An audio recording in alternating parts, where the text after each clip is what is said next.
me kill him, Pa. I want his ears.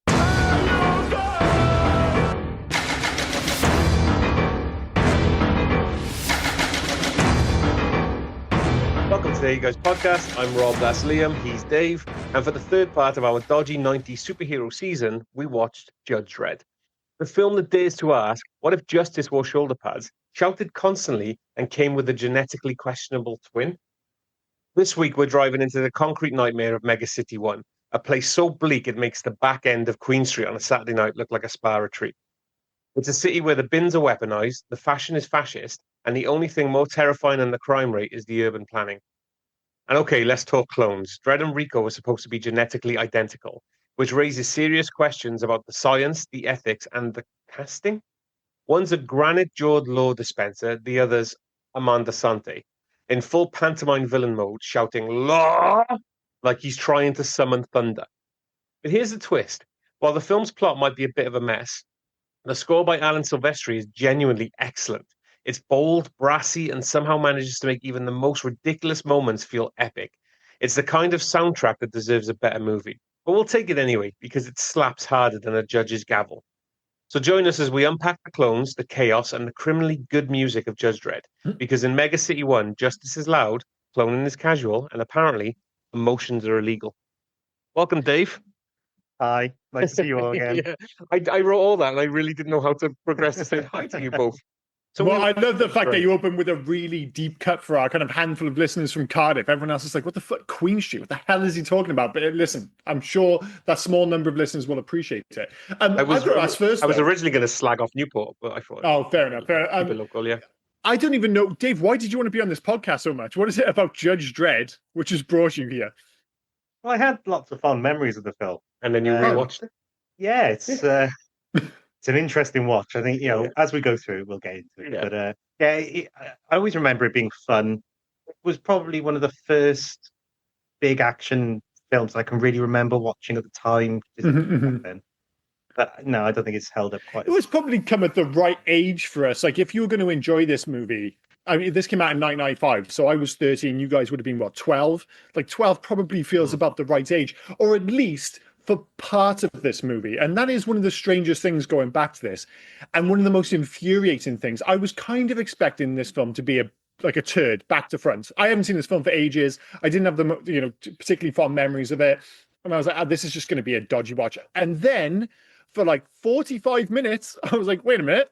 This isn't bad. It has its flaws for sure, but for a fair while there, I was like, this isn't a terrible film. And then it becomes terrible because, I mean, I'm not sure if you agree, Rob, Dave, but one of the biggest issues I have with this film, and I do have a list of reasons this movie doesn't work, but the overriding one for me is just the inconsistent tone throughout this movie, which, Stallone has talked about since, everyone working on has talked about since. It's like, were they making a serious action film? Were they making, a thoughtful character study? Were they making a buddy cop movie? Well, they were kind of doing all of those things and nothing at the same time. And it just ends up feeling like a bit of a mess, which is a shame because the ingredients are there for this to actually be okay. I agree, the inconsistent tone. But if the pacing was really big for me, it felt like everything happened in a day and a half because they've sent Dredd's caught Rob Schneider again, sent him back to prison for 6 months because he was, I don't know, trying to eat recycled food or whatever he was doing. That's fine. You send Schneider on his way. But then Dredd has to be framed. Oh, sorry. Rico then escapes, then gets back to Mega City 1, then frames Dredd. All the while, what's Schneider doing? Being transported to the plane because he sits next to Dredd on the plane. Then they crash. Then they end up with the hillbillies or the Angel Gang. Then they manage to get back to the town.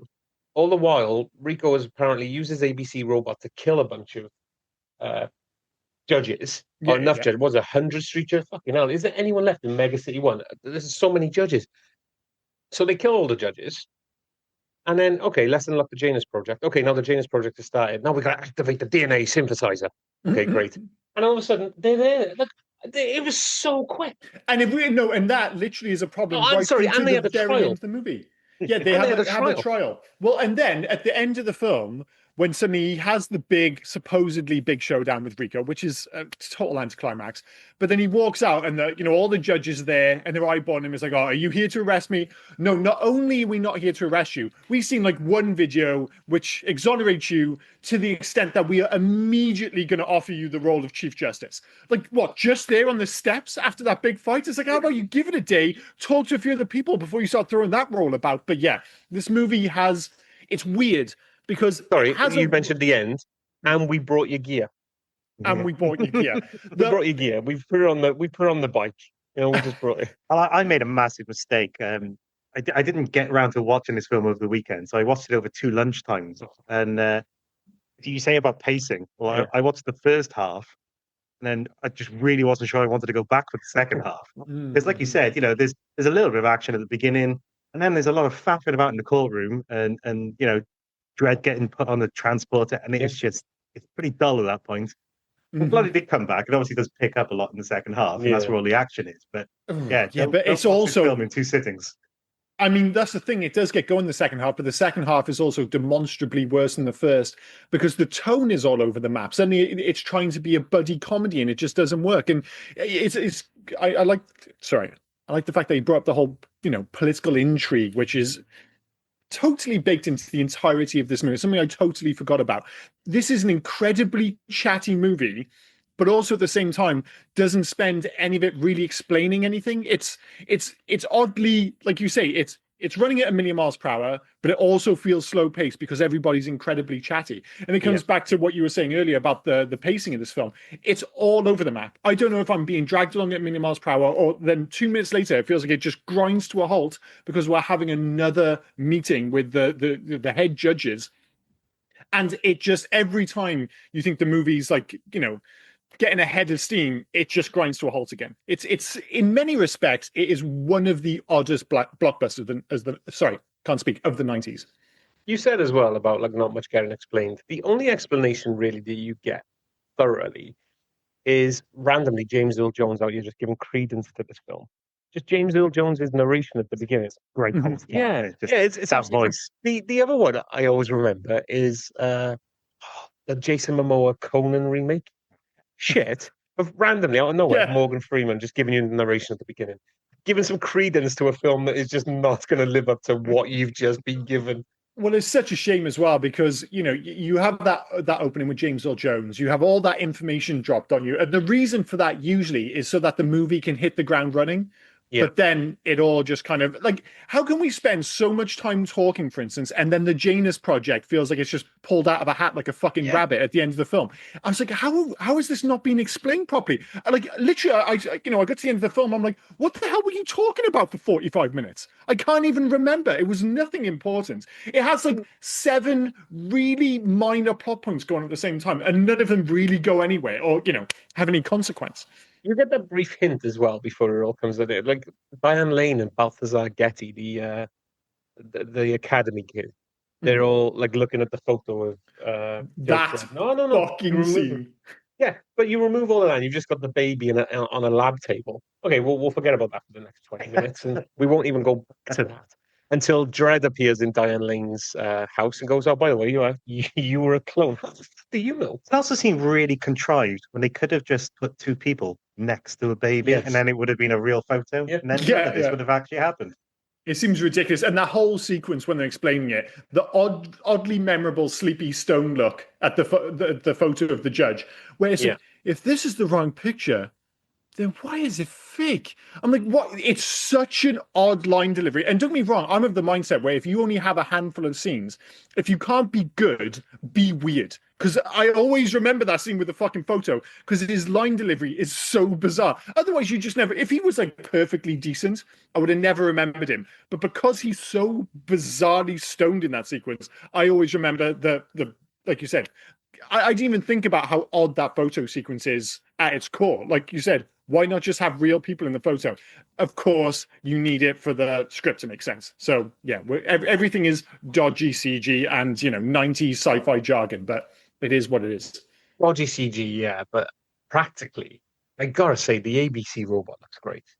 Dude, honestly, if if it wasn't for the fact that this film was largely quite rubbish, I feel like the ABC Warrior should be talked about in the same breath as the likes of like Ed 209. Like as a physical thing on screen, it just looks amazing. And similarly, again to Ed 209, like, they establish Ed 209's credentials early in RoboCop by him absolutely just tearing that guys to shreds. You have 10 seconds to comply.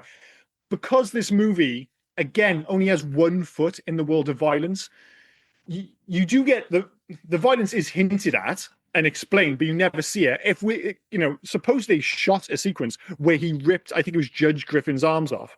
Yeah, but he tells him, doesn't he? Rip his arms and rip his legs off, rip his head off last so he doesn't miss anything. How violent is that? Underused that as a character. It's the same way. Is it Mean Machine from the Angel Gang?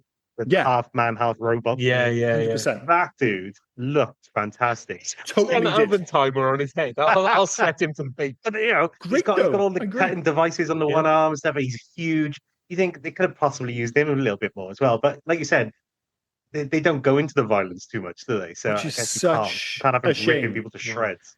Because I actually found describing, and I think that's why it had an impact on me when I was younger. The fact that they still explain it when he says, it doesn't say like, "Oh, tear him to pieces." Like very specifically, rip his arms off, then rip his legs off, then make him kind of look at himself where I go fuck, and then rip his head off. Like Jesus Christ, that's dark as fuck. I'm not saying we need to see it all, but I actually found that, like I said, the ABC Warrior really intimidating as a screen presence when I was younger, and I still think it looks fantastic now. Of course, you have to deal with the limited movement, but I would take that over a CGI mess any day of the week. Yeah, agreed. Do you think the writers, director, do you think anyone on this project actually read a Dredd comic? I don't think they did. I think they saw they saw the cover art and went, "That'll work. Yeah, that'll do." Well, that's the thing with this film is that, right, on one level, if you're a fan of 2000 AD and Judge Dredd, there's loads of reasons to be upset. Like, he takes off his mask, all that box. I'm more than willing to get over that if the movie's good. Like, everyone got their, like, balls in a twist with Halo because the Master Chief takes his helmet off. It actually doesn't make sense for him to keep his helmet off. Like, it does in the game, but he doesn't always walk around with his mask off. You just don't see it in the game. Like, he constantly takes his mask off, but because it's first person, you just never actually see it, and then everyone gets their dick in a twist, and it's like, it is what it is. I get it. Judge Dredd doesn't take his mask off. It's Sylvester Stallone in 1995. That mask is fucking coming off. Would we prefer if it stayed on? Sure, maybe. It doesn't make sense for the script at all if he kept, because he goes to prison. What, is he going to keep the fucking mask on? It doesn't make a lick of sense. But even if we get over that, the issue with this film isn't the fact that it isn't particularly true to the comics. It's the fact that it's a mess. And it's a shame because they do so many things right. Like, the suits look amazing. I think are they by Versace? Is that correct? I'm not too sure on that one. I'm sure Versace designed the suits. They look bang on from the comic books.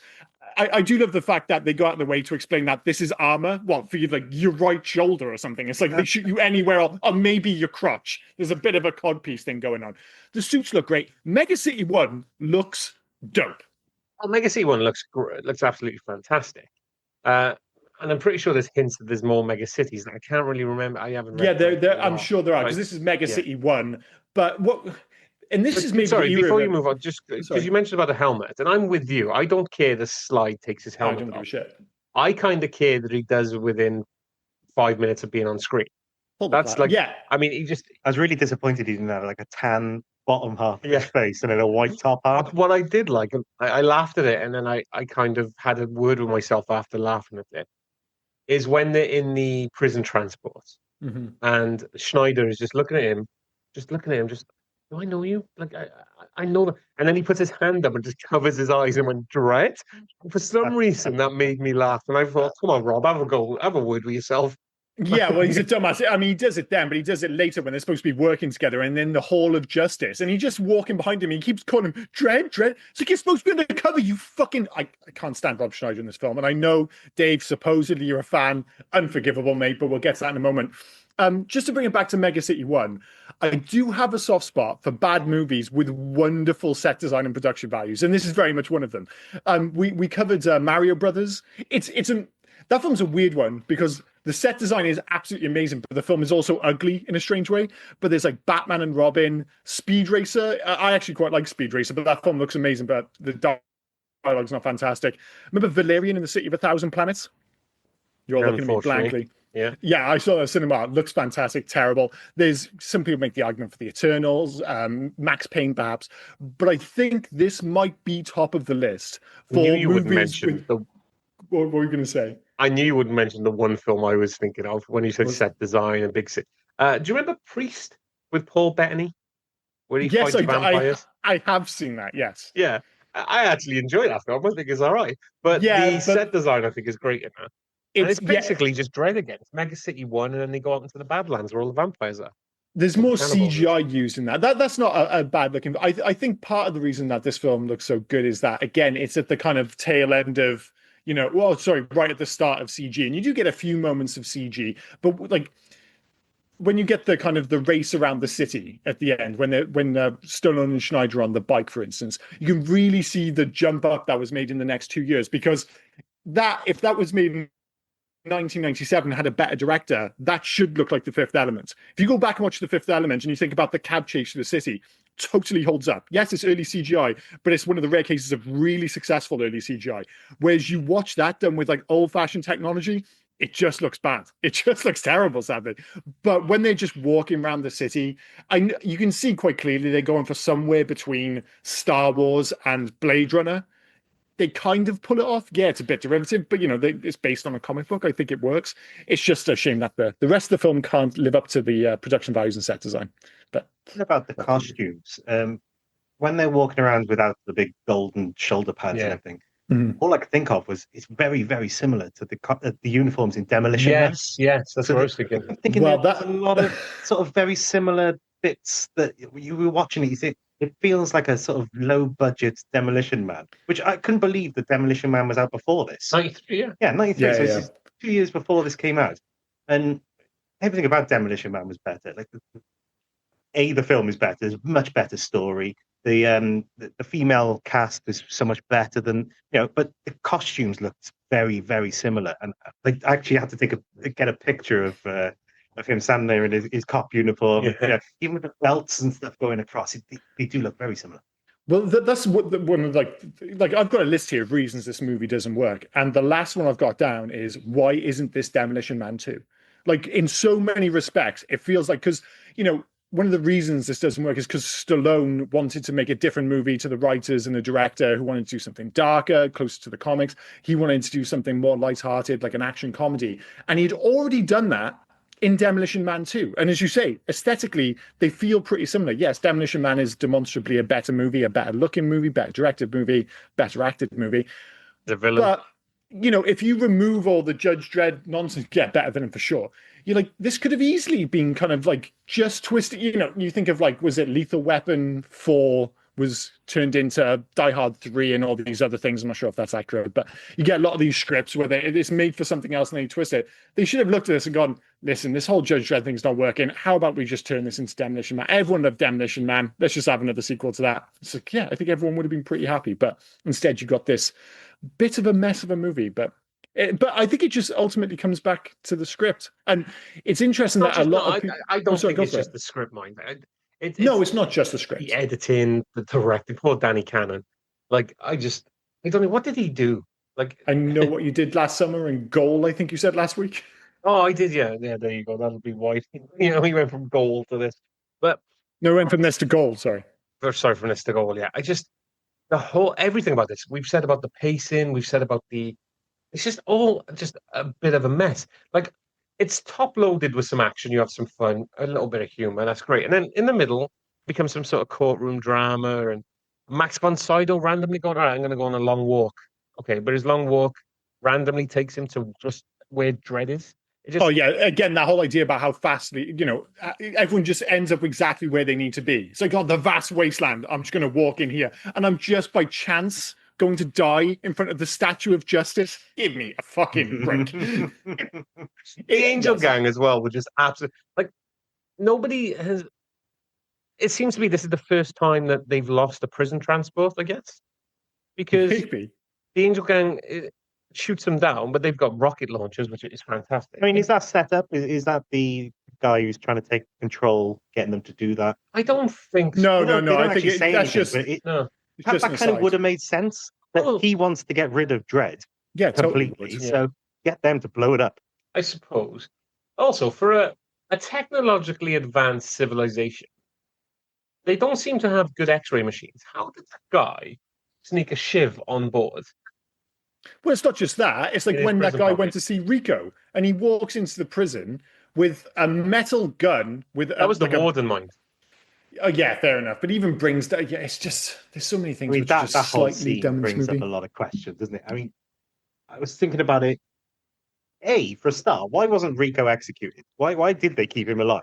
Oh, Yeah, because they've executed yeah, they'll more. execute Everyone. anyone else, don't they? Yeah, they seem pretty keen on execution. So it's just like maybe because he was an ex-judge. I think so. I think yeah. we'll give him the benefit of the doubt that one. But who? That's fair I enough. tell you, we The won't other thing give. was- Oh, sorry. When the auto guns, so they as soon as the guy lost his voice, they just destroyed him. Yeah. But Rico just walked off. So why didn't they kill him? He hasn't done anything to them other than just get him to drop the shield. He didn't speak. Those guys, Is that it? Oh, I guess so. They were just voice printed. Like there's no cameras on him. He just didn't speak. He So laughed he though. just walked out. He loves his evil laugh, He and loves that a is laugh. one of the He loves a issues with dramatic films. monologue as well. He's not Yeah. very good at them, but he loves it. Our man Santi is like we talked about this before we started recording the podcast. This idea is like, was he cast because he kind of looks like Sylvester Stallone? Well, he doesn't really look like Sylvester Stallone. I made the argument that he looks like he could be his third cousin at best. But I don't know. In 1995, if you're looking for a guy to be like the major villain in your movie and you need him to look a little bit at least like Sylvester Stallone, I don't know who you cast. I'm going back to our WhatsApp podcast group. And Frank Stallone.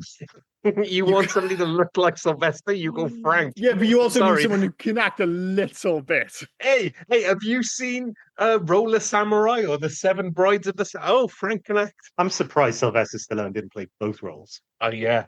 You know, I mean, what's better I tell than you one what, it was the Sylvester Stallone? era Two. for it. Yeah, Yeah, because wasn't it was like around about the time of Jean-Claude Van Van Damme, Damme Double doing it. Impact. Double Impact would have been 95, so yeah. Yeah. The Yeah, there's technology was no. there. I think it'd be much more interesting. But that's probably, I guess, my hottest take from this movie is that for all this film's issues, the one thing I really don't think is a problem with this film is actually Sylvester Stallone. I actually think he's perfectly good as Judge Dredd. I think they missed a trick. You mentioned earlier about the whole mask thing. They had a get out of jail card for you by the fact that he gets arrested. If they kept the mask on until he got arrested, you could have gone to people and said, well, of course he had to take his mask off. He's going to prison. Yeah. Like, what the fuck are we gonna do? As part of the story, he goes to prison, he can't keep the mask on. And then everyone just goes, oh, well, fair enough. For the rest of the film, he's got his mask off. But they insist that they have that big Sylvester Stallone reveal where the camera pans around him. And it is that era for Stallone when he's really trying to show his shit off. Like, there's a sequence later when he's speaking to Judge Hershey, and they're just in the changing rooms, and the way he's lit is fucking ludicrous. It's like his eyes, like it's like Morticia Adams. I was like, what the fuck are we doing here? You're just having a conversation in the goddamn changing rooms. He was my brother and all that stuff. I'll mention this again. I told you last week, but I'll mention it again because I don't think Dave's here today. The biggest take from this film is finding out who Diane Lane was married to during the time. Christopher Lambert. Really? Yeah, Highlander. Ah. Like, I also- wouldn't put those two together. Yeah. Was a bit of a surprise was how you pronounced it, Christopher Lambert. It's like, oh, he's really Lambert? going for there. I would have always said Christopher Lambert. I know it like it's kind of like Well, saying and Butler. chorizo instead of chorizo, I guess, or something Yeah. along those lines. I'm sure Christopher Lambert is much It's closer funny to though, the actual because just to pronunciation. wind my wife up, I will pronounce them jalapenos. Yeah. But apparently Yeah. I'll go Lambert. Well, it's weird that the rules in the UK are really odd with pronunciations because some, if you pronounce it croissant instead of croissant, you sound like a fucking Luddite. But if you say, other ones, like Christopher Lambert, you feel like you're, leaning into it too to be much. fair, So I you don't know called where me the out on a line load is. of shit. I can't say Slovenia or Slovenia or whatever it is without you. You Well, attacking me for it. no. But that's just because you're saying it wrong. That's just because it's like, at least in this instance, you can make an argument for it. You can't just go saying Slovenia and French Canada. It's just wrong. I mean, French Canadian is just to wind you up, and it works. So I'm good with Of it. course. If you want to laugh, get an American to say Peugeot. Oh yeah, It's a Pugot. or get him to say Pugot? Craig. Get him to say Craig or Graham. Oh yeah, Ram. Graham and Craig. Yeah. Craig is that is a weird one. But to bring it back to this film, it's quite interesting because this we always think of as the era that kind of the crown was very much, if not already slipped off, definitely slipping for our 80s action movie heroes. Think of Schwarzenegger, Jean-Claude Van Damme, obviously Stallone and stuff. And I was thinking, well, part of it was because taste change. All of a sudden you got these, they're taking character actors like Nicolas Cage and turn them into action stars and John Travolta and all that jazz. However, if you go back and look at the movies released then, I think they may have helped with their own demise to a certain extent. We all think, oh, well, we're looking for different kind of movies in 1995. Well, how about, Stallone and Schwarzenegger were just making bad movies. It wasn't like they were making really good movies and nobody went to see them. It's like Stallone around this time, he obviously Judge Dredd, he did The Specialist, Assassins, Daylight, that led into Get Carter, Driven, Detox. None of these films are good. You can make an argument. Assassins is okay, Specialist is okay, but he didn't make any good films. And this is the same period when Schwarzenegger was making The Sixth Day and Eraser. Those films are just bad. It wasn't like Schwarzenegger released Predator in 1995. I'll give you The Sixth Day, but I actually like Eraser. Dude, Eraser's bad. Eraser is, and I love Schwarzenegger. But then Schwarzenegger jumped into a film we have to do on this podcast. End of Days. Oh, dude, I like End of Days. Yeah. He's a fucking quiet gun compared to me. Dude, when he's just fucking ragging on the devil, it's one of his most badass moments. Yeah. I don't get me wrong, that film's got some dodgy early 2000s CG, but I've got a real soft spot for End of Days. Although I'm a little concerned that if I go back and watch it, because I've got a bit of a soft spot for Driven, early 2000s dodgy action. Well, it's not an action movie, it's a sport movie, but I suspect End of Days has aged quite a bit better than Driven. I watched that not that long ago. It's pretty good. We'll still have to do it. I assume you're not talking about Driven now. End of Days, yeah. End of Days. No, we will have to cover that for sure. Is Driven the one where it's it's not even Formula One, it's like e-kart or something, isn't it? It's what's the American one? So there's Daytona, NASCAR, and there's the other one. Yeah, I thought it was Indy. e-kart or something. No, this was 2000. I thought it was IndyCar. Right. You keep going, I'm going to Google it. It can't be e-cars because e-cars weren't a thing in 2001. Anyway, you look it up while we... I will look it up, don't worry. You do that. I tell you what, speaking of things which are really just obvious, and we mentioned the fact that, they talk far too much. It's a very chatty film. There's supposed to be this level of political intrigue. Can you have a level of political intrigue when Jürgen Prochnow, is that his name, Prochnow? Kart racing. Kart racing. Yeah, that's what it was called. Oh, Jesus. It was the 22nd in the championship auto racing teams, also known as kart. I knew it was... Oh, well, maybe it was just made up or something like that, but yeah. No, it was a real thing. It doesn't exist anymore, but it was a real thing.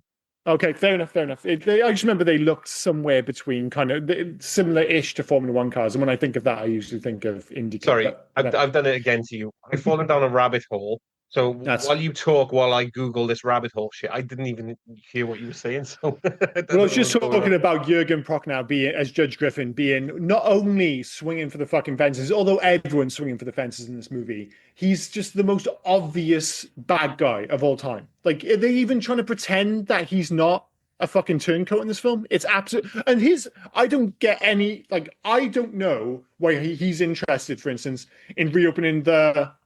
what's it called? The program. The Janus program. Yeah.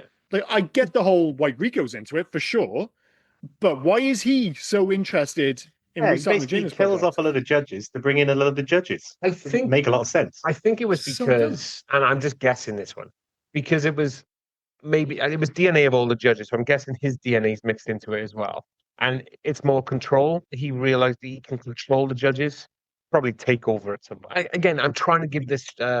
Film more credence than it probably deserves. Well, that's the thing, right? With the Janus program, there's a hint at the end of Rico becoming an interesting character when they have that brief dialogue of him suggesting it's he suddenly shows a little bit of vulnerability and the fact that he's jealous and the fact that he's fundamentally he clearly wants to win over Judge Dredd. He's you're my brother and you turned me in, and he's obviously hurt by that. And this whole idea about rebuilding the world in his image and all these other things. It's some interesting themes there, but they're dealt with in all of 30 seconds of screen time, and everything else immediately banned in for a pretty dodgy action sequence 5 minutes later. It's like you said with the judges, the clones. They make a big deal of them. They look the part, they look all gross. You get the one who sits up like the fucking Undertaker, and then they don't do shit. They don't do anything. They'll just blow up. You just said it as well. Why do they blow? Sorry. Just one last thing. Why the fuck do they blow up? Why does it blow up? It just blows up. The weird shot. I don't know. Yeah, dude, the whole building blows up, and I'm just like, wait, why is everything? We just kind of accept it. It's an action movie, but I'm just like, dude, everything's just blowing up, and there is no reason for this whatsoever. You mentioned his monologue against Judge Dredd. I have to correct you. It's not Judge Dredd, is it? When Rico's talking, it's Joseph. Of course, Joseph. Joseph, we could have been brothers. We were brothers, or whatever it says. And when Max Vidal's talking to him, off the Statue of Liberty doing his cliffhanger thing, and he's like, for the crime of not being my brother. I think, get over yourself, dude. Fucking hell. You have monologued every time you've been on screen. Well, he has to, because he has to give someone the opportunity to save him. And we've said this numerous times when we've been covering these dodgy 90s superhero movies. We've done The Phantom and we've done The Shadow. And one of the issues with those films is that because they haven't written them particularly well, especially the action sequences, they have to have their heroes either be complete pussies or do something really dumb to add a sense of threat. Now, if you take that final set piece where he's fighting Rico completely beats him. But like you said, he starts talking for fucking ages and eventually gets shot. Judge Dredd, Joseph, whatever you want to call him, doesn't do shit. And then Isla, whatever the fucking name is, she also gets the drop on him with a shotgun. And of course, Diane Lane comes in and saves him. I'm just like, dude, you haven't done shit. Everyone gets the drop on you. It's like the same problem with the Phantom. It feels like 8 separate people totally got the drop on the Phantom, maybe because he's wearing a bright purple suit, who fucking knows, but every time he got conveniently saved by somebody else, or just by happenstance. And it's kind of the same in this film. Yeah, because it was the other rescue, wasn't it? It was Rob Schneider who got shot in the gut, managed to climb that ABC warrior like a tree with nobody noticing. Yeah. And then, I guess, hotwire it. And the hotwiring, fucking hell, apparently that ABC warrior has been decommissioned for years, and all Amanda Sante had to do was put 2 wires together. So easy. And it's not just that, like the sequence with is it the Angel Brothers you were saying earlier? Yeah, I think the Angel Gang, isn't it? The Angel Gang, I do apologize, who were totally underserved, because I think Dave was completely right. I think they absolutely looked the part. They're maybe the truest thing to the comic book in the whole film, but they come and go so quickly. And I didn't even think of that, what Dave said earlier, about like if they'd had Judge Griffin working, just one scene, just saying, oh, he's working with them. If you shoot these out the sky, you can have at them, do whatever you want. Just make sure that's basically Judge Dredd dies in the crash. Just have a communicator or something in their face. It just comes from Griffin, so he knows, I need to get back now. So Griffin out. Like, I just need to get back because Rico's up. Did he know Rico was there at that point? He didn't. No, he don't know. Dredd must have found out Rico was there. No, because when he went into the Hall of Justice. Oh, yeah. Rob Schneider going, Dredd. And he bursts through the door, holds a gun at Griffin, then sees Rico and goes, Rico. So at that point, he just wanted revenge. Yeah, but why? Who does he want revenge on? Because again, in his mind, Griffin. The law. In his mind, Griffin is just. One of the notes, I had to say, when Sylvester Stallone shouts, "I don't know," he just looks like he's having a stroke. Yeah, I mean, he does have that look face looks like he's melting off. It's just a shame because he's very stoic in this film, but I actually think, and I don't know how they made him look so goddamn tall. It was almost like a magic trick. In fairness, the opening sequence, the first thing you see, I'm amazed that they opened with his boots, because he's clearly in, like, the boots he's wearing look like the ones your wife Rachel used to wear from like Blue Banana back in 2002. Oh, yeah. And my wife as well, in fairness. Bethan had a very similar pair, big, huge black fuckers, make it look like 4 inches taller. And the first shot is of the boots, like, dude, look at the boots. He's definitely not this tall. But in fairness, it looks like they cast a whole bunch of very short people. It works for the film because Stallone looks big. He looks taller than everyone else. And like I said, he gets a hard time for this film. I actually think if given the right material, and if he'd stayed out of his own way and let the directors and the screenwriters make a darker film, I think Stallone could have been good as Dredd. I genuinely do. But it keeps coming back to just stupid decisions. And as I said, earlier with Stallone constantly basically getting beaten, but then someone else conveniently, getting the drop for him. The same thing happened with the Angel Gang. It was just sheer convenience. It's like the only reason he got away is because the Angel Gang can't tie knots. Yeah. He just slipped his hand out of the rope. Like, dude, nobody did the thing up. He didn't have to do anything. I was just okay, fair enough, whatever. You said about stupid decisions as well. I did write it down. Schneider, or Ferg, as he's called, he's coming back home from 6 months, only 6 months in prison. Coming back home from 6 months. They tell him his assignment is now his new living assignment is Heavenly Haven. He lives in Mega City One. How does he not know what Heavenly Haven is? How does he not have a house? He's only been gone 6 months. Well, you can kind of buy that you probably didn't have shit beforehand, and Yeah, but yeah, no, I get it. So not knowing how bad it was, like thinking he was going to get that pool. that pool on top of a skyscraper, that's not happening.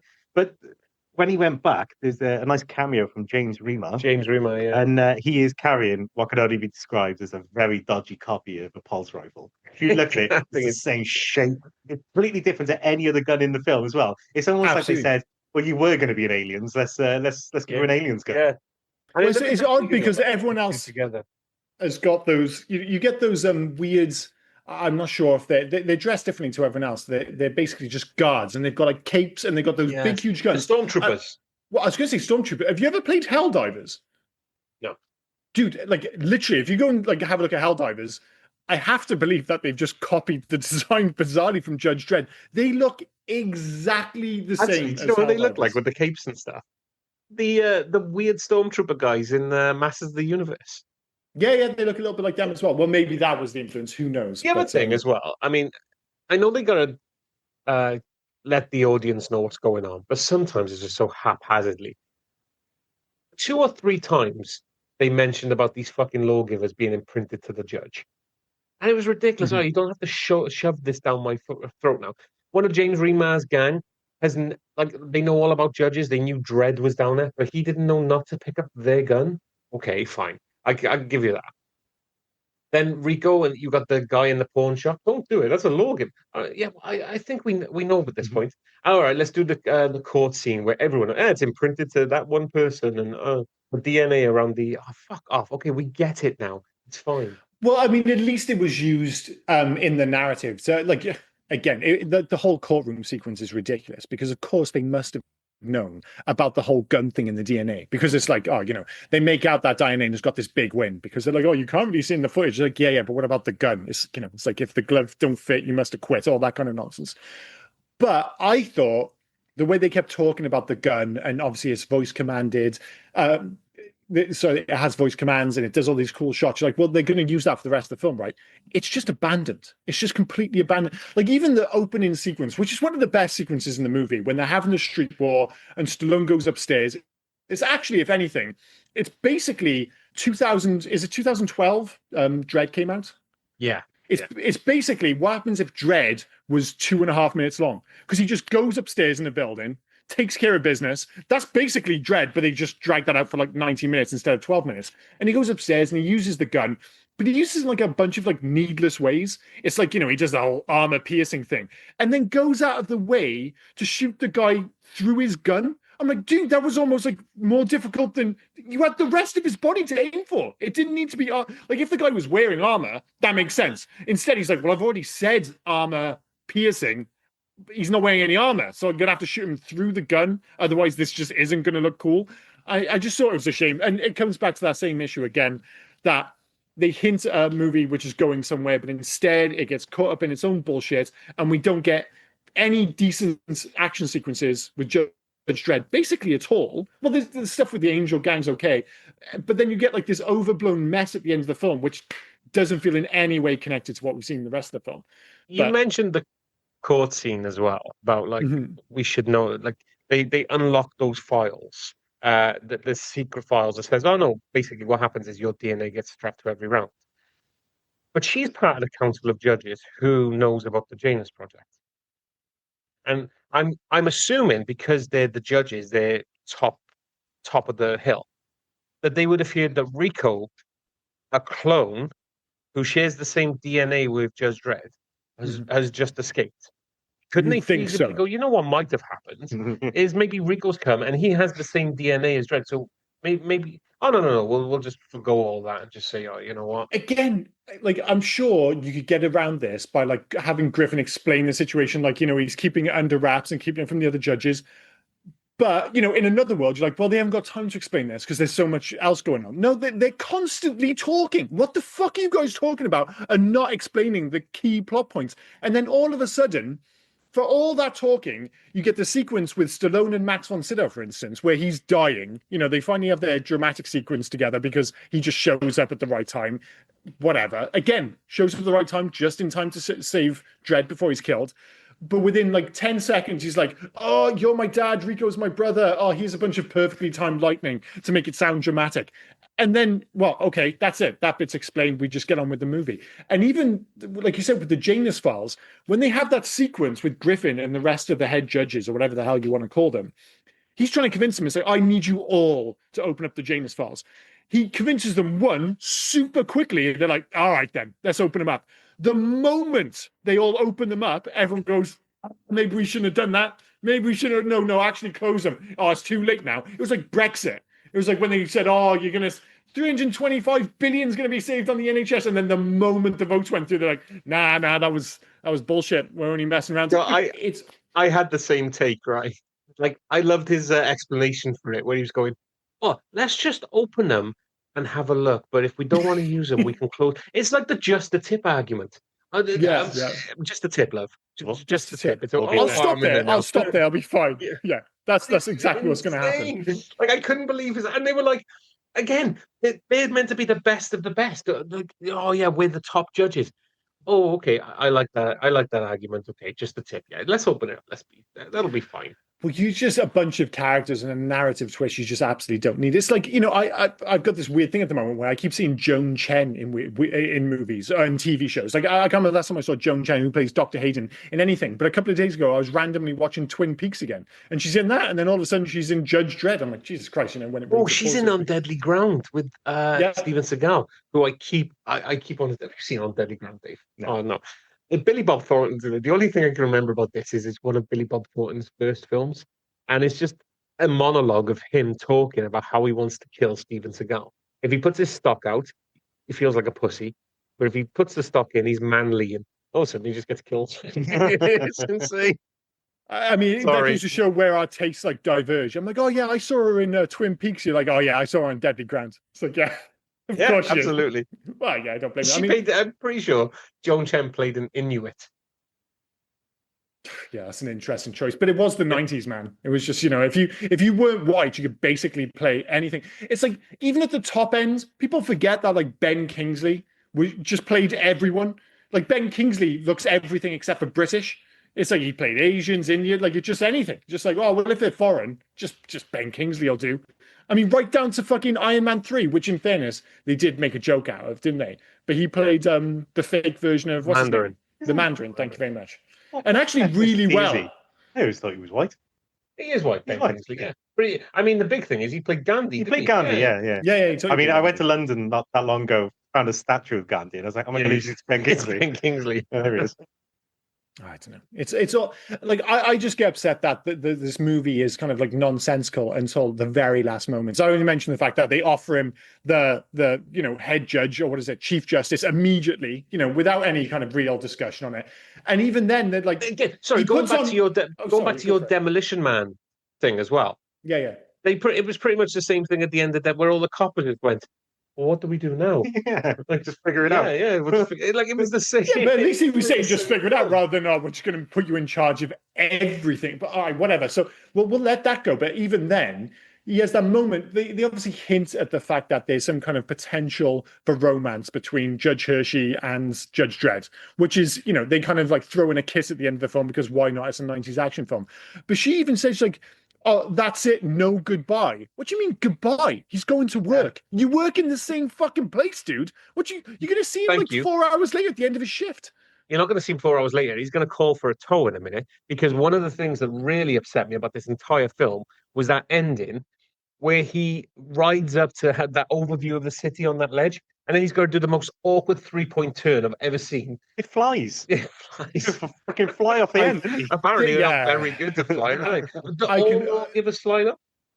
I think so. Because I've never seen them ones on the ground fly. That's because on the On ground. the ground. I mean, that last shot was so trying hard to be Batman, wasn't it? Like, you Yeah. think of like that last sequence of Batman '89, which is like maybe the finest example of that ever being done. Like, the needless comic book hero shot with the bum bum bum bum, and like the music's amazing, and the aesthetics fantastic, and the score, all that jazz. And then you get this version. You're like, well, I'm not sure about this. And then all of a sudden, I'm listening to The Cure.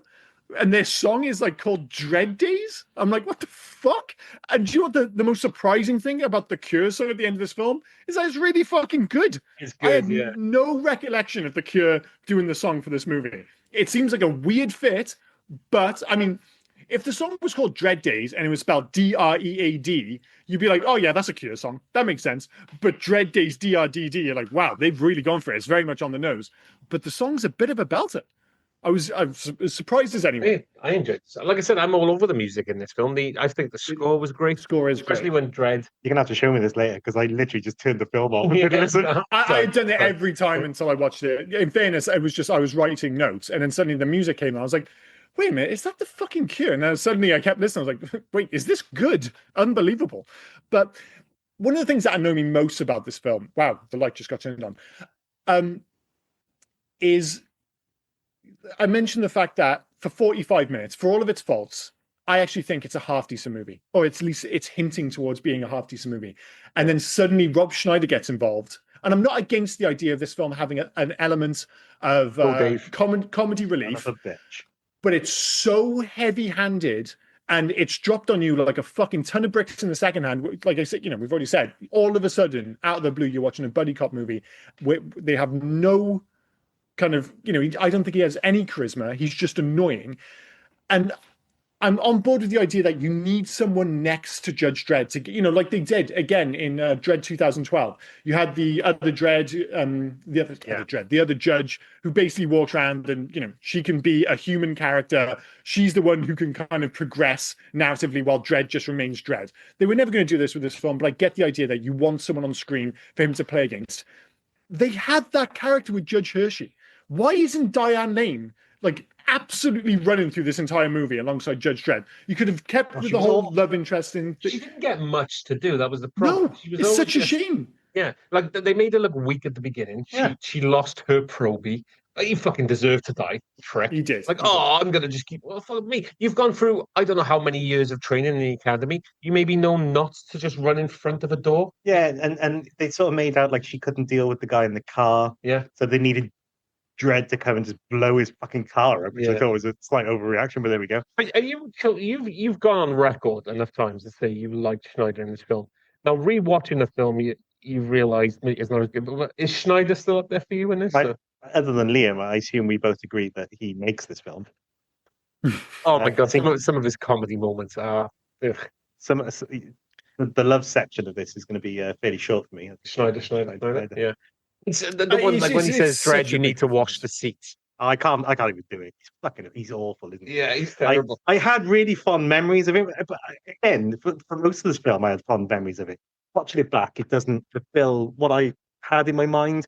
And Rob Schneider is just fucking annoying. Yeah, the whole but it's again, it comes anything, so there's no point in being wrote it down, just saying, can someone just tell Schneider to shut up?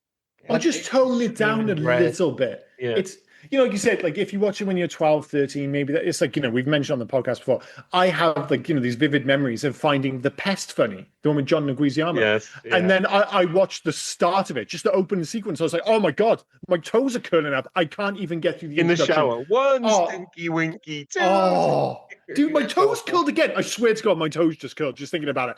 And I was like, why? I was like, but I genuinely liked that film when I was 13, 14. And I mean, in fairness, I don't think I ever liked Rob Schneider. Rob Schneider, did I say? Yeah, sorry. I was like, I didn't want to make sure I didn't say Roy Schneider. It's it's just not fair enough. But I never liked him in this, but I can understand why people would if they watched this film when they were 12, 13, 14, whatever. But you watch it now, and it's so heavy-handed. It's so devoid of... There may be one or two lines which are vaguely okay-ish, but it's a rough watch. Do you think they were creating this film? They were, we need a human element, so we need somebody funny. Who do we get? Do you think Stallone turned around and go, get that little guy from the precinct in Demolition Man? Again, Demolition Man. Mm-hmm. He made me laugh in the outtakes.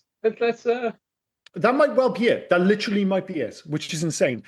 But again, would it have been less egregious if, he hadn't been kind of forced into film so heavily, like, 45 minutes? And I know he's in the film earlier, but all of a sudden it becomes like a kind of two-piece for the last 30 minutes. Very strange. But, at the beginning, isn't it? You either make it a comedy or make it an action. Yeah.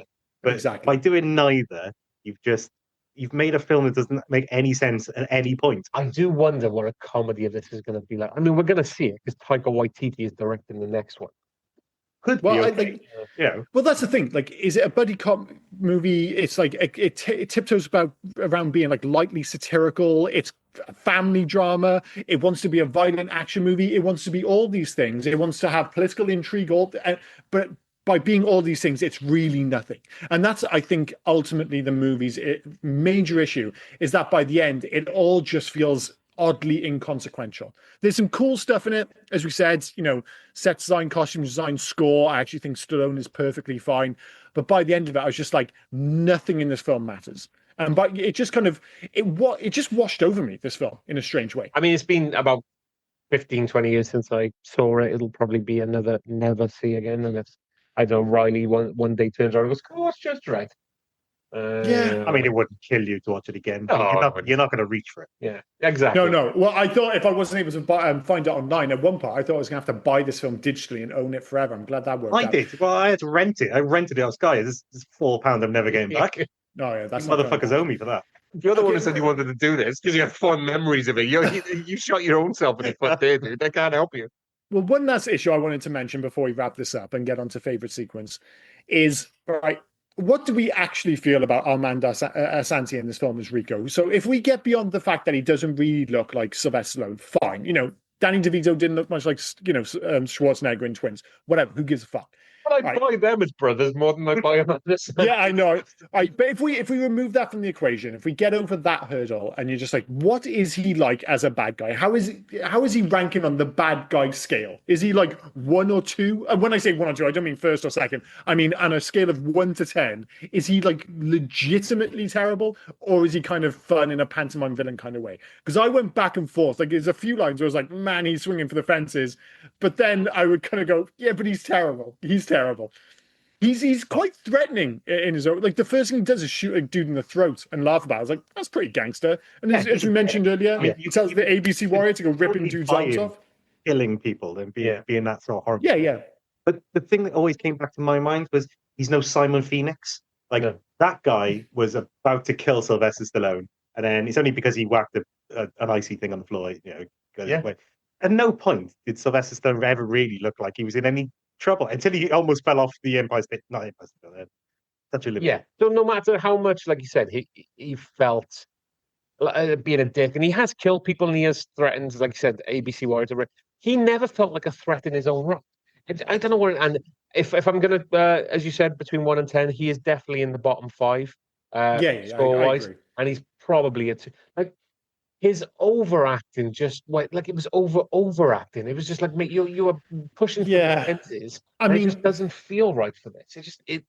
I couldn't. Basically, the one positive I'd say is that I actually bought him as a bit of a side, because he does do that whole wide-eyed thing and this idea that he wants to hurt people. I was like, all right, I actually buy into that. And as I said, there's a brief sequence at the end of the film when there's a hint of depth to his character.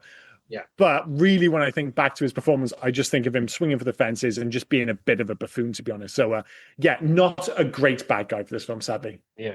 Another one for the lost column. Anything else you wanted to add before we moved on to favorite scene? No, I covered everything on my notes, Dave. No. Right, fair enough. I mean, for me, it's pretty easy. It's Dredd's entrance. I mean, when they're having the street wars and all that jazz, like, it is all a bit silly, but like I said, it does feel like a genuine Judge Dredd movie. We can all laugh about the lifts in his boots and all that jazz, but I think the suits look like they, straight off the, straight out the comic books. I think the actual location work looks pretty good for the most part. It's not massively violent, but at least it kind of passes an action sequence. As I mentioned earlier, it's almost like a kind of like, a highlight of the Dredd movie, of 2012's Dredd, where it's just, all right, we'll distill this into like 12 minutes as he just basically goes upstairs and kills a bunch of people. and it's kind of fun. And it's the only part of the film which genuinely feels like a Judge Dredd movie to me. But that's my favorite scene, probably. Yeah, Dave? Yeah, I agree. It's the best action. Seeing the guys upstairs being a bit mental and how he sorts them out. Yeah, I agree. It's the best part of the film. I mean, yeah, definitely. For me, though, I put that it was the ABC Warrior scene, like the activation of the warrior. What did I put here? It felt surprisingly faithful to the comics. The design gritty and mechanical. It feels like a diesel punk Terminator. Even Rico in that one is overacting. It's like when they're doing the things, who's my owner or whatever it is, Rico. What are we doing? We're going to war. Like I thought all that was quite good. But again, going back to it delivers. But when he stands up and you got the Silvestri score behind it, and I think it's great. I think that ABC Warrior scene for me, I think it's the best thing about the film. Yeah, again, it's a shame that these things are kind of underused because those are the elements which feel like they're ripped straight from the comic book, and maybe so the most successful are kind of like putting the world of 2000 AD up on the screens, like the ABC Warrior, the Angel Gang, that the whole sequence with Angel Gang. I mentioned the fact that he escapes pretty easily and it's over before you know it, but I actually think the Angel Gang, and one of them isn't it's the dude from Train Squad, isn't it? Yes, Ewan Bremner. Ewan Bremner, of course. Yeah. But yeah, I think that whole sequence actually is one of the better ones in the movie. It's a shame that it's over so quickly, but it is what it is. In terms of loves and hates, for me, 3 loves. Number 1, great set design and production values. Already mentioned those. Number 2, the first half of the movie actually isn't all that bad. And tonally, it's the closest to what I want this movie to be, at least, even if it is a bit too chatty. And 3, maybe my biggest take from this film is that Stallone is genuinely good. I would have happily had more with him. And, when he had sequences with Von Sydow, you're like, these two guys are fucking slumming it with this material. Because I know Stallone's been in some dodgy movies, but when he's good, he's very good. And he does tiptoe around being genuinely decent as Dredd in this film. It's just a shame that the material doesn't live up to the performance. Go on. Rob Schneider. So, yeah, the ABC robot. He's fucking killer, isn't he? Awesome. Yeah. James Earl Jones' monologue at the beginning, I really enjoyed that. Yeah. The scene. Yeah. The film didn't really follow on from it, unfortunately. Desperate stuff when we're listing that. Yeah, the Mean Machine guy. I'm sure that's his name. I googled it earlier. His Mean Machine. The cyborg robot. Yeah, the cyborg robot in the Angel Gang. Yeah. I just thought, let me kill him, Pa. Every time he's at Mean Machine, I'm thinking of Vinnie Jones. Machine. So I was thinking Mean Machines is in the tiny little cars, but Or like Micro Machines. Oh, yeah, wait. Oh, no, Mean Machines, I think, was a magazine. Sorry, I do apologize. I totally fucked that up. Yeah, they are Micro Machines. My bad. For me, if I haven't said it enough, the Alan Silvestri score, he nailed it, to be fair. It gives more, sorry, I've said it 6 times. I do not think that word means what you think it means. It gives more credence to this film than it needs to. Number 2, production design and the world building. Mega City 1 is just like a nightmare to live in, isn't it? It's visually lovely, but it's just like you got the whole blocks and they go up for miles and miles and miles. It's insane. And yes, the ABC Warrior. I think he's surprisingly faithful to the comics. I think he's great to the source material. In terms of hates, number 1, tonally infuriating. Like I said earlier, pick a tone and stick with it. There is a solid sci-fi action movie in here somewhere, but it's lost amongst the muddle. 2, there is also a horrible buddy cop movie in this here, which is sadly much easier to find. That is one of the biggest issues. Number 3, just give Diane Lane more to do. Have a cut about with Dredd a la Judge Anderson, I think it was. I couldn't get that name out earlier from the 2012 movie. And 4, if I was going to sneak one in, better bad guy, please. As I said, potentially interesting at times, but Asante only has 1 gear, and that is 6 gear. A bit of subtlety wouldn't have gone in this, I don't think. You didn't like your 6 uses of the word law? Oh, yeah, Jesus Christ. There's some pretty poor quality fight scenes in there. It just didn't feel very well. Never get this choreographed. Choreographed. There we go. Yeah. So it kind of felt like they just went into a room and said, "We'll figure it out as we go." So that was a bit shit. It always felt a little bit like a low budget Demolition Man to me, and I just couldn't shake that feeling from the very beginning. Yeah. Yes, because it's exactly what it is. Yeah, exactly. Like you said, tonally and pace wise, it's not great, and that guy was crap. Yeah. So there you go. And then all the other judges seem to be shit. Yeah. So Judge Dredd is infallible unless he's set up. Everyone else just dies instantly and just panics for no reason whatsoever. So surely they're judges for a reason. None of them seem to follow the rules either very well. They all walking in like fine into doorways and hallways and everything. And they couldn't even stop somebody planting a bomb in their own place. They're not good judges. No, the only one who seems to have any level of competence again is Judge Hershey, but we just don't get enough of her on screen, which is again one of the big shames of this movie. So for me, the number one is the sanitized action. It's set in like a brutal, lawless future where judges act as judge, jury, and executioner. But it feels like it pulls its punches. Like you said, Dave. I mean, choreographed act or the non-choreographed action sequences just. Oh, I don't know. It just the action just could have been better, and it just wasn't. Well, yeah. I mean, the action in this film, like, it just never really lands, like, ever. Number two, Amanda Sante's overacting. It got a bit too much by the end. By the end, it's immediately from the moment he opens his mouth and does this like silly cackling laugh, it's just non-stop. I'm like, Jesus Christ, dude, chill out for 5 minutes. You kind of my number three. I'm going to say it anyway, but you kind of like changed me on it as we were talking. But it's also part of my making a change. So I'm going to stick with it now. It's the helmet removal I put.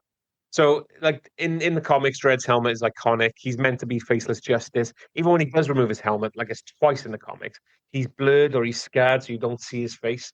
So to remove it so quickly within this, but then that's the issue. Yeah. But that doesn't mean what they did was right. It makes it again all the more infuriating because they've built in the excuse to take off the mask. And however you feel about it, you're like, well, yeah, like, it makes sense narratively. But then they still took off his mask like 20 minutes too early. They just kept it on for 20 minutes. It would have been fine. I wrote down, though, it's a major betrayal of the character's identity. I'm not too sure. Fucking hell, chill out, dude. I know, it's betrayal. I didn't know you were an editor on 2000 AD. Jesus Christ. I felt really strongly about it, apparently. Apparently so, Jesus Christ. I like the fact they look back now and go like, what the fuck was I... That's a little bit of a dramatic turn. Fourth that none of us mentioned. Schneider. Of course. Yeah, Schneider. Yeah. It's amazing after all that chat, none of us put Schneider in our hates. Because he is bad in this film. I mean, I'm not even sure if he's bad. It's like they brought him into this film and they just set him loose. And you get it with a lot of comedians. Like, I'm thinking of one where they rein it in a little bit, but even someone like Chris Rock in Lethal Weapon 4, he basically goes up on screen and just does his stand-up material for like long stretches. I'm like, all right, guys, like I get he's supposed to be funny, but just rein it in a little bit. And you don't want Schneider's stand-up material on screen. No, you don't, sadly. Well, instead, again, it's a bit like Asante. He just goes up on screen. He's got one level and just screams his way through the rest of the movie. It's just, all right, dude. Schneider have been better if while Dredd was fighting Rico, Schneider was just in the corner going, "You can do it." Maybe. I mean, it wouldn't have been any bloody worse anyway. But any alternative titles for this one? Yeah. Really? I forgot that was the next part, so I haven't set it up. Hang on. Actually, no. To be fair, I mean it's mainly the same thing. So, Canada, French Canada was Dredd J, for some reason. What? Dredd J. Dredd J. Italy was Dredd I Am the Law. Fair enough. Portugal was Dredd's Law. Peru was the Judge. Actually, that's the best thing Schneider does in the whole film. He does a pretty good impression of Sylvester Stallone. He goes, "Oh, Mr. I Am the Law." I'm like, "All right, fair play. He's nailed him there. He's nailed it." And Taiwan was Macross Police. That's very Japanese. Yeah, Macross. Sure. Let's just fine. Okay, so not Judge Dredd. Any facts for this film? No, you didn't come with any. Usually come with some. I've been slack recently. In later interviews, Sylvester Stallone said he felt the film was supposed to be a comedy action film and demanded rewrites to make it even more comedic. The director and screenwriter, however, had intended a darker, more satirical approach. Satirical, thank you. There's an I missed there, which led to many difficulties behind the scenes. Director Danny Cannon was so disheartened over his constant creative disputes with Sylvester Stallone that he swore he would never again work with another self-absorbed actor. He also claimed that the final version was completely different from the script due to the changes Stallone demanded. As I said, these are the movies that drive me crazy. There is a good movie in here, and I wouldn't be surprised if a lot of it's on the editing room floor. It's such a shame. At first, the villain for the movie was going to be Judge Death, a monster who makes living illegal, but it was too expensive to create Death's skeleton body, and Rico had more to do with Dredd's past. So Rico is from the comics. He's just Yeah, I don't have an issue not a good with Rico. adaptation. Like, even the storyline itself, the fundamental storyline from start to finish, I don't think it's terrible.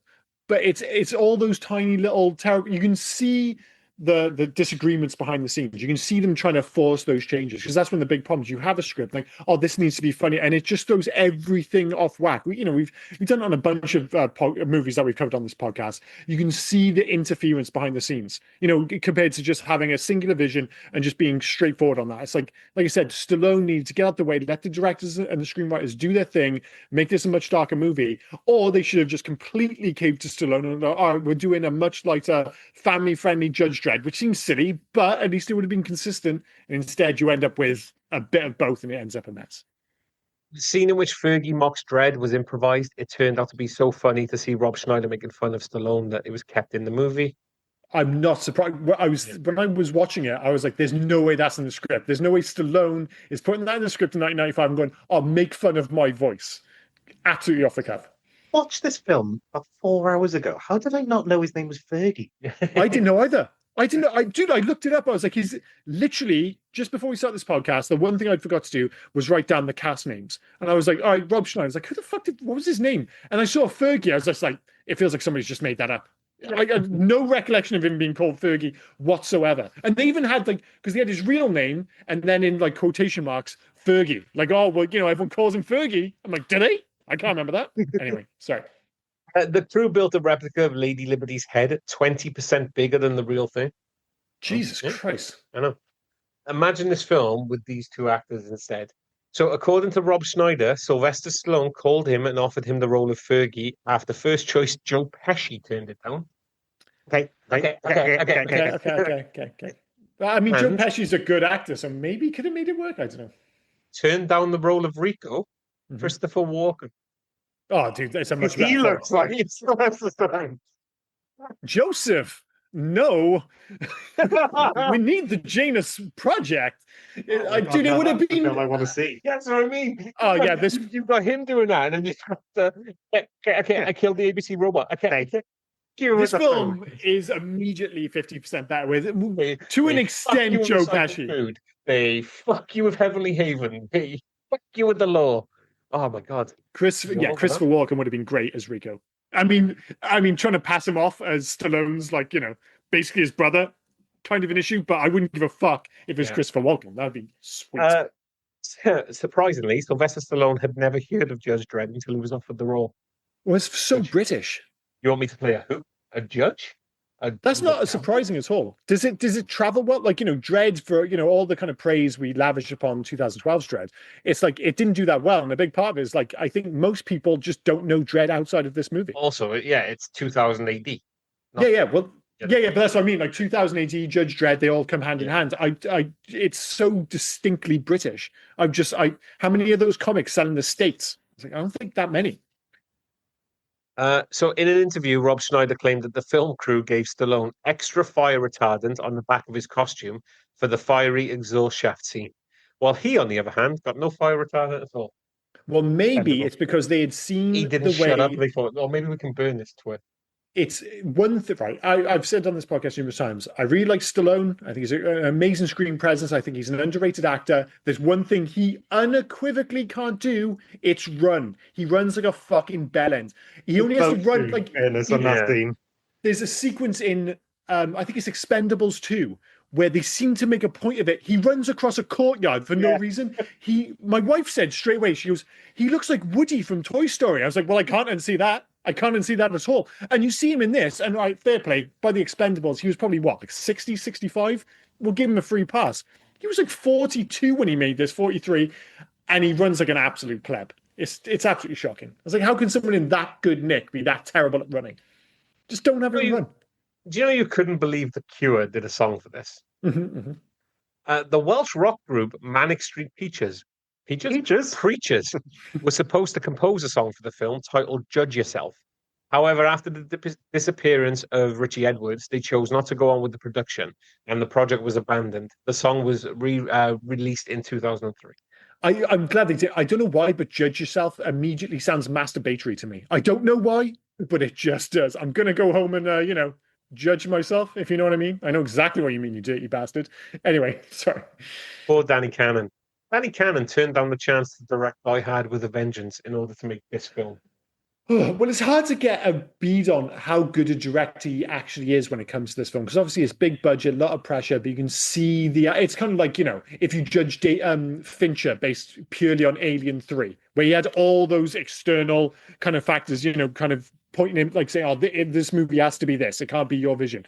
And you end up with this mess of a film. And of course, if he never made another movie, you'd be like, oh, Fincher was rubbish. He made that terrible Alien 3 film. However, I don't think Danny Cannon has actually gone on to make anything truly memorable. I mean, I have a bit of a soft spot for I Know What You Did Last Summer, but I wouldn't call it a classic by any sense of the means, and sense of the word. And let's be honest, Died with the Vengeance was just fine without him, I think.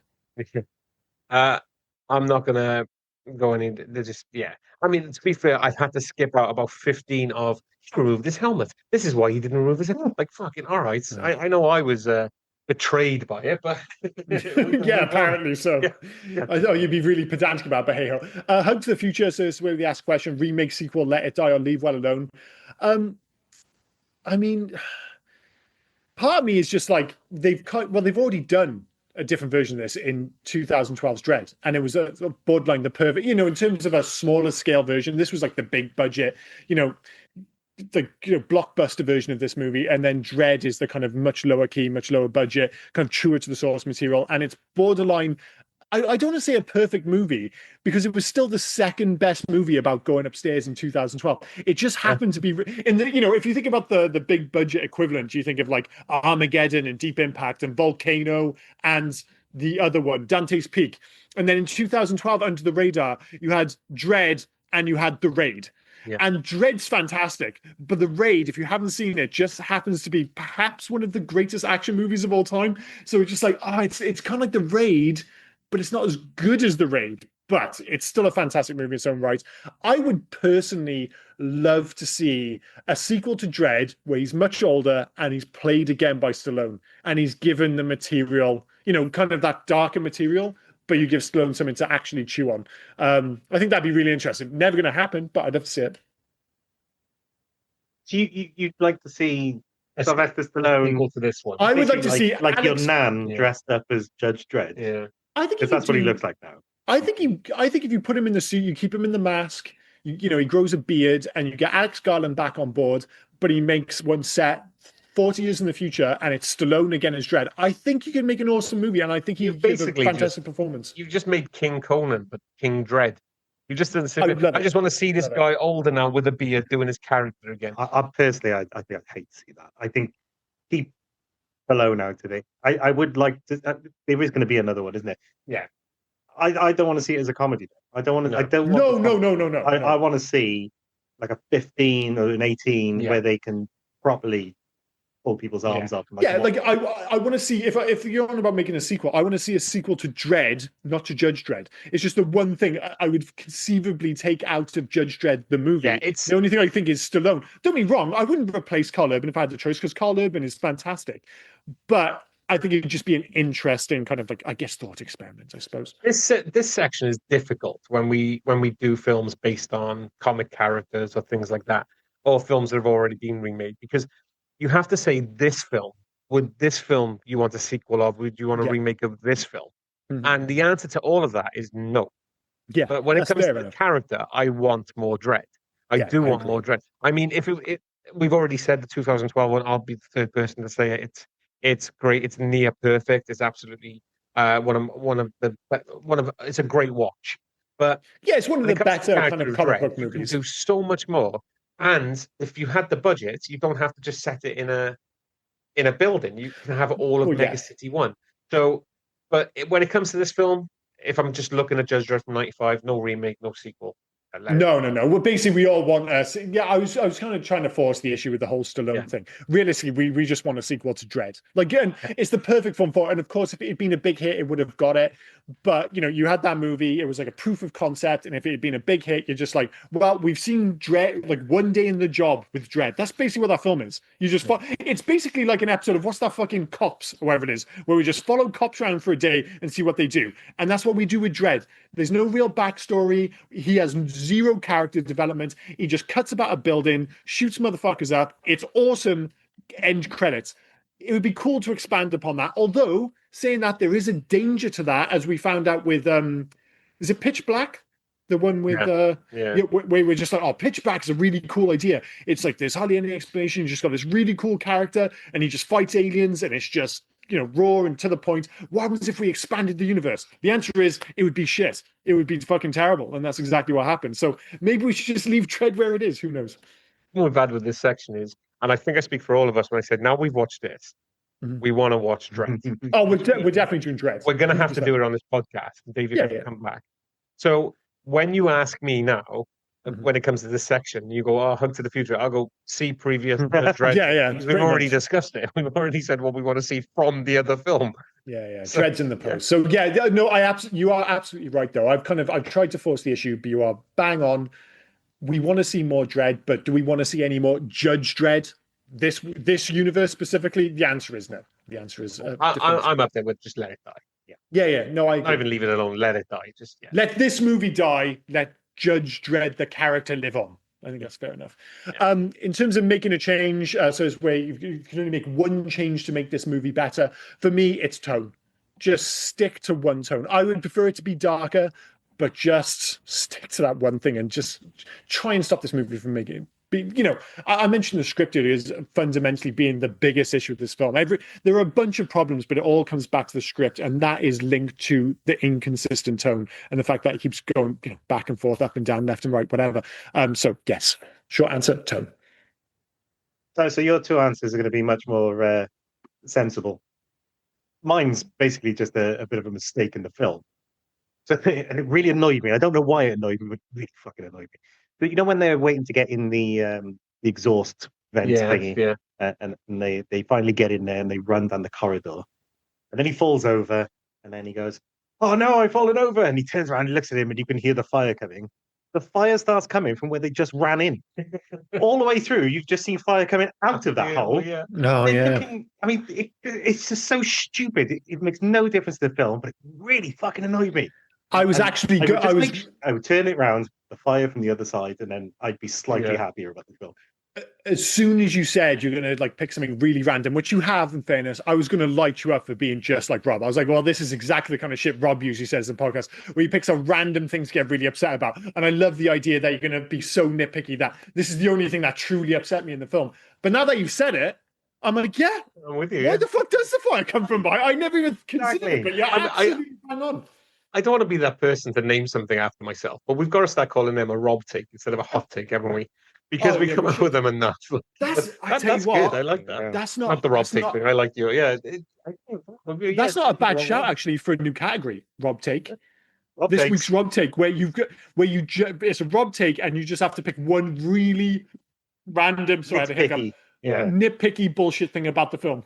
Bullshit. No, I stick with that. It's usually bullshit. Yeah. In this case, yes, the fire coming from behind, because I think I got caught up in that sequence. One, with the way Stallone runs, but two, they kind of built up before they started their little run down the tunnel. Like, the other guys who tried it, they all got fried because you only have this long. Rob Schneider takes 27 seconds just to fall down. And then he turns around, thinks about it, dusts off his shoes, decides to go back. I know he shoots the floor eventually, so they fall through. But it feels like that sequence lasts a minute and a half. It's insane. Yeah. But to your point, why does the fire come from that way? Yeah. No fucking idea. Just sent this guy down to prison. He's literally just turned. Fergie turned on him with the Angel Gang. Hallelujah! I'm one of you. And it's like, fucking let him burn. Be a crispy Schneider. That might have made the film better. Maybe. I'm sorry. I'm not. I got mine making a change. I'm not going to go on to this because again, I wrote it in the helmet on. I won't go into too much detail with that. I've already said it. Okay, fair enough. So you're really surprisingly upset with the helmet, but then I've said one sentence and you go, "Oh, that makes sense. I'm just going to abandon you kind of how sold it to passionate." me, and I thought, you know what? Yeah, I'm fickle, Liam. You I'm are fickle. You are nothing if not fickle. In terms of video games, there was a video game by Acclaim, which it was actually published by Acclaim, and it was made for the Mega Drive, Super NES, Game Gear, and Game Boy. And when I was looking back at the clips, because I never actually played it, I was like, well, like the reviews were perfectly decent, but the actual animations reminded me a lot of a much better video game. I'm not sure if it's the second time we brought this up on the podcast, bizarrely, is Alien 3. Now, Alien 3 isn't a great movie, but it had a surprisingly fantastic game. And it was released similar to Judge Dredd. It was released on all the platforms, Mega Drive, even on PC and stuff like that. And there were slightly different versions as they tended to be back in the mid-90s. But I was like, why do these games look so similar? It's because they're both developed by Probe Software. So that's the reason why they look so similar. It just didn't have the depth. Because I remember there was like, with Alien 3, there was like a timer and you had to save all the people. You know, they were in like the alien style, like cocoons, and you had to save them before the bombs went off. It was a surprisingly great game. But yes, this looks very similar because it was made by Probe Software as well. As to a kind of modern take on this, Before you do the modern take, I think it's worth mentioning a couple of other things about that game that was interesting. I'm sorry, I don't usually do this. You're usually the game guy, but so it was, as you said, it was a run and gun side scroller, but you had a choice to either arrest the enemies or execute them, which I thought that was different. Cool. I probably would have never arrested anyone. Are you that guy? Just sorry, out of interest, right? So if you're playing, say, like an RPG, for instance, and it gives you the options to be a bellend or to be a nice person, are you always a bellend? Pretty much. Just to be clear, Dave, nods don't come through very well on podcasts. I don't play many video games. I played Grand Theft Auto a lot. Yeah. And I would spend most of my time in the park just murdering people. Like I didn't actually do any of the tasks. But that feels like a different thing. Just see how many people I could kill in one go. That feels like it was like more based around it being fun because you could just go around shooting everything and just turn it into like mayhem. But say you're playing something like Mass Effect and it gives you those like dialogue options where you can basically be, am I going to be nice to the person I'm talking to, or am I just going to see the worst thing possible? I cannot help but be nice. I literally can't do it. I cannot be mean in video games to characters. I feel like playing these games because you're playing these games to be different. So I get it. I want to choose what I wouldn't do in real life. Okay. So I'll be the dick on. Sorry, I'm not gonna lie. I'd have done it nice, and then I'd have definitely gone back and fucking everyone's dying. The other I thing would love to say that what you just said then cleared it all up for me, but I'm just like, wait, what would he say in real life? Would he be nice or would he be a bellend? I don't know. And the other thing to mention as well. So after the film's plot wraps in the game, you get a bonus arc involving the Dark Judges. So you do the whole story of the film for the game, and then you just get a bonus level. That's pretty cool. So sorry, it was just things that I. No, it's worth bringing up for sure. Sorry, I got caught up on Alien 3 for some reason. It was just like, because it looks so much like it, and I have such fond memories of playing Alien 3. I think I just want to talk about that more. But in terms of a modern take, I think the answer is Teon, who developed. They've done a whole bunch of like 80s and 90s action movies and turned them into video games. So they did Rambo the video game in 2014, which was rubbish, very true to the source material, but rubbish. Then they did the slightly less rubbish Terminator Resistance in 2019. Again, they clearly have a love for the source material, not the greatest developers. But then in 2023, they released RoboCop, which I think you've also played.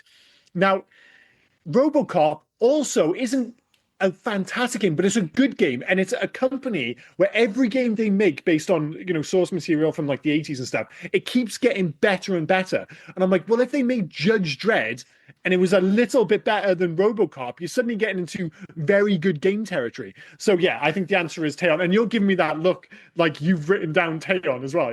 Yeah, it's getting eerie now. I know you haven't listened to the other two because you haven't seen the film, Steve, but we did The Phantom, and we both said Uncharted, Naughty Dog. We did The Shadow, and we both said Batman, Arkham Cities, and now, we're both saying in RoboCop Rogue City.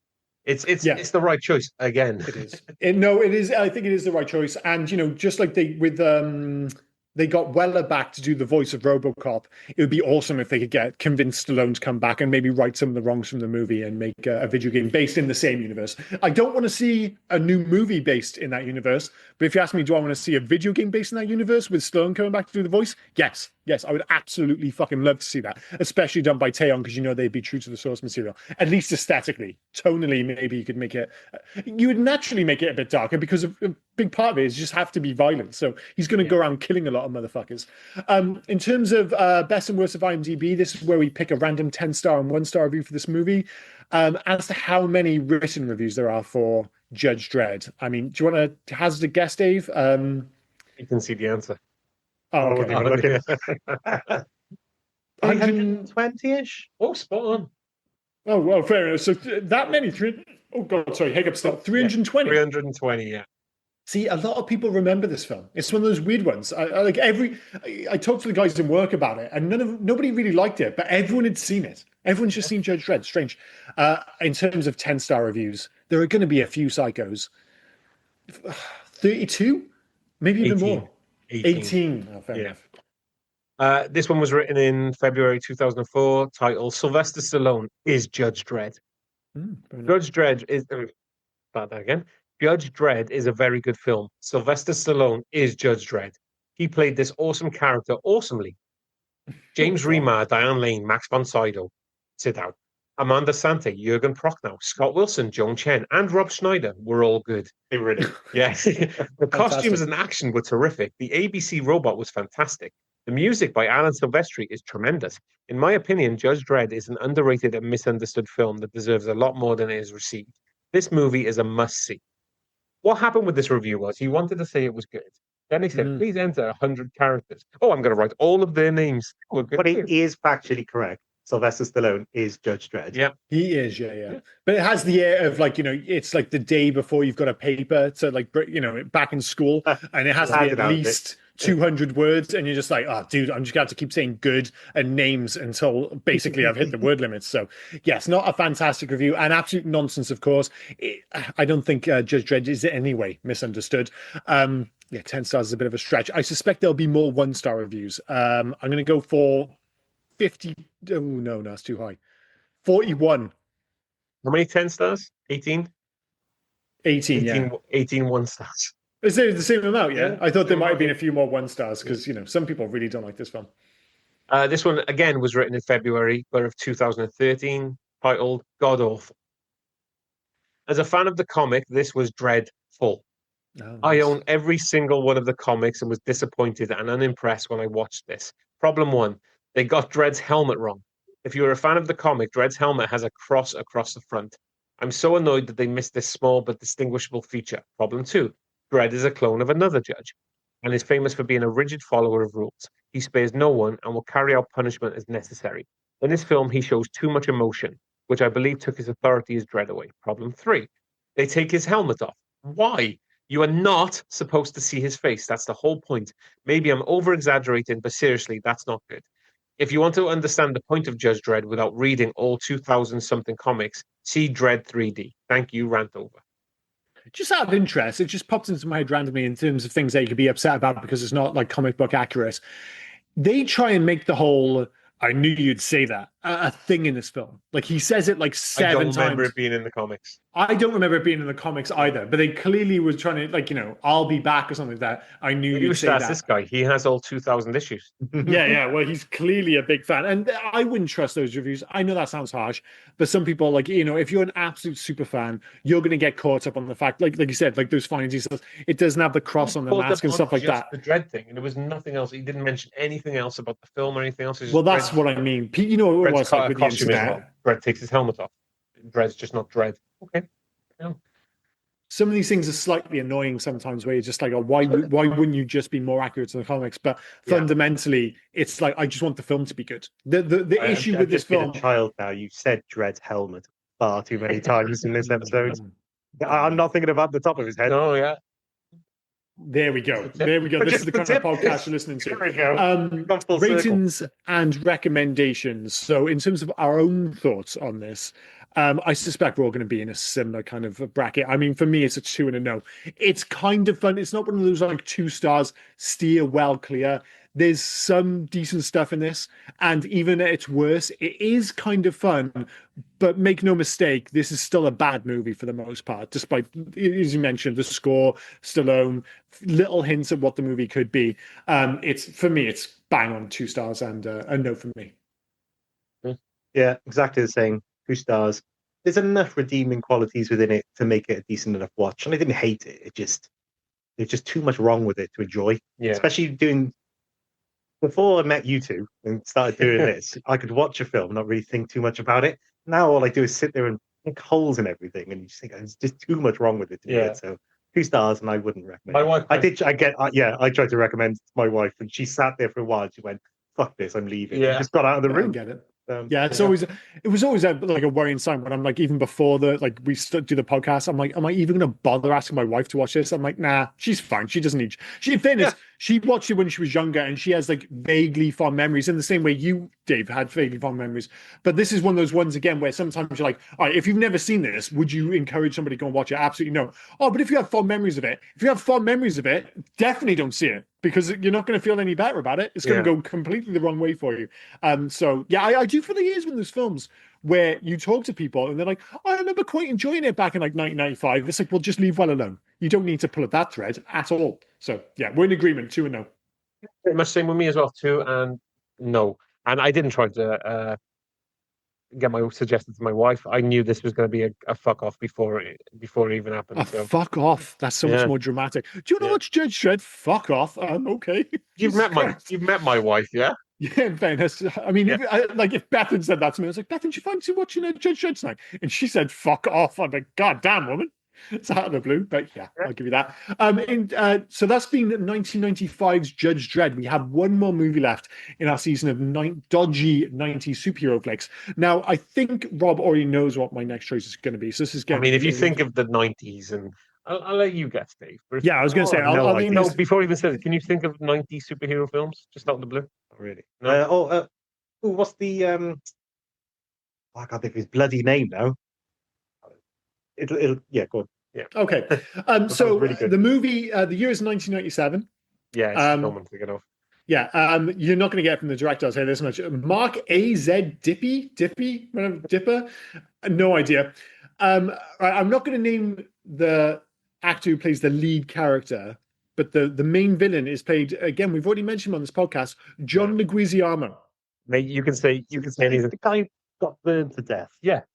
What's it called? It's Spawn. 97. It's Spawn. Michael Jai White as the as Al Simmons. Randomly, DB Sweeney is in it as well.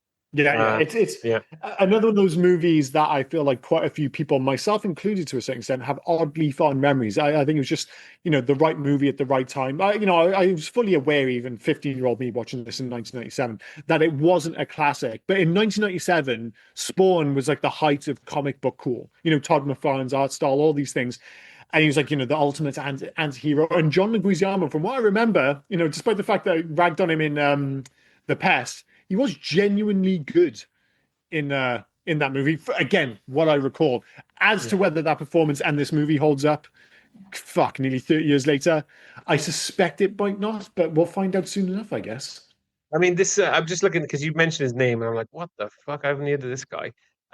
He's like he's a visual effects artist. Yeah, that was a visual effects for loads of films that we've done. Well, that was one of the things I remember. I remember the cloak scene. There's like I'm not sure if it's in like a ballroom or something like that, and he comes in through the roof, and his cloak kind of wraps around him, and that was quite a showy special effect for 1997. But there are also the scenes when he goes to hell, which look like they look bad in 1997, and I suspect they're going to look absolutely appalling in 2025. I mean, he did give us Frankenfish in 2004. Oh, well, in that case, Jesus Christ, Frankenfish. Absolutely, Frankenfish. Yeah, well, this is, before next week's podcast, if nothing else, I'll find out how to correctly pronounce the director's name. But I think this is going to be an interesting one. It had Mark Boone Jr. in it. Oh, yeah. Bobby Elvis. Sorry, Sons of Anarchy fans. Okay, yeah, they're just looking at something on the screen and talking absolute box. I have no idea what they're talking about. So this has been 1995's Judge Dredd. Please do join us next week for 1997's Spawn, which sounds like a strange sentence and a tricky sell. Are we straight into Hugtober then? It'll be Halloween season after that, so we're gonna have to figure out what we're covering. But let's get through Dodgy 90s superhero season first, of course. And I feel like this is a fine way to finish off the season, because if nothing else, Spawn is definitely going to be dodgy. It's just whether it's going to be, really bad or surprisingly fun. I suspect it might be the former rather than the latter. I don't know, we'll mate. find out soon enough. I mean, I'm sitting in Dave territory here when it comes to Spawn. I have really fond memories of this film. But I have somewhat fond memories of it. I've got a funny feeling. I have fond memories of John Leguizamo doing very well, like as Rob Schneider, as the Rob Schneider was always rubbish. John Leguizamo, I remember him genuinely being good as the Violator, wasn't it? Violator. You have been violated, girly man. Yeah, like that. All that stuff was pretty good. We'll find out next week. Anything else to add before we wrap this up, guys? No, not today, mate. I'm all good. Not for me. All right, cool. Well, I've been Liam. He's been Rob. That's been Dave. And you have been listening to the Hey Guys podcast. Cheers, guys. Bye-bye. Cheers, guys. Bye now. Oh, and before I forget, where can folk reach us if they were so inclined to? Well, you can actually reach us on Hey You Guys 80s at Facebook, Instagram, and on Twitter. But if you want to send us a mail, do heyyouguys80s@gmail.com. Send us in your recommendations. Send us in your thoughts about any of the episodes. Just literally talk to us. We'll have a one-sided talk with you on the podcast. Yeah. We're nice folk. Get in touch. But no, cheers, guys. Bye-bye. Cheers, guys. Bye now. Hey, you!